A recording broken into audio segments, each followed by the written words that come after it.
Hey there, Sharon Horne-Ellstrom here. Welcome to day 63 of our Get Your Goals annual challenge. Today we're going to talk about levels of consciousness in our conscious mind. We need to understand our brain and how we think and how things work in our mind in order to set goals and get the best possible results for ourselves when it comes to our mental well-being, our mental health. So today I'm going to try to keep it short and simple. This is a really complicated topic, and there's a lot of different ways of looking at our levels of consciousness. You can look at how much attention or how alert we are with respect to consciousness, and with that, there's different ways, and there's lots of different parties that classify things. But in that, there's 5 levels of consciousness. It's a mouthful.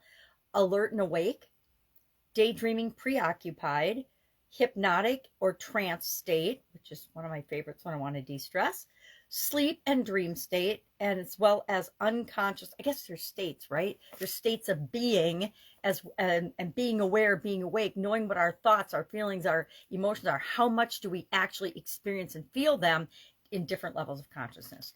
And then the other way I like to categorize, and most of the time when I'm thinking about my consciousness, I think my subconscious, my conscious, and my superconscious. Now, the subconscious is, of course, things that are running on autopilot in us all the time.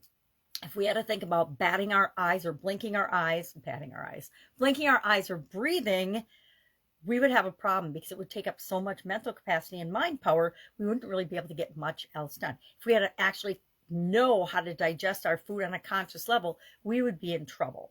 So our subconscious manages almost everything on autopilot for us. Our conscious mind is what pays attention to what's important right now, what's urgent right now, what do I need to think about, pay attention to, decide on, choose, etc., in order to move toward what it is that I want. And our superconscious, science and spiritual people disagree a little bit whether there is a superconscious or not. I personally contend that there is, and that we are connected to some kind of a higher energy, higher knowledge, higher power, whatever it is and whatever that looks like and feels like to you. I personally choose to believe that we are all connected and that there is a superconscious. But it's up to you. You don't have to believe it. I mean, just because scientists haven't got absolute proof, which probably more and more they are, but it's up to you to decide what you think. So we're just going to think about our thoughts today and our level of consciousness and awareness, and then share in the comments below, where do you think you spend most of your time?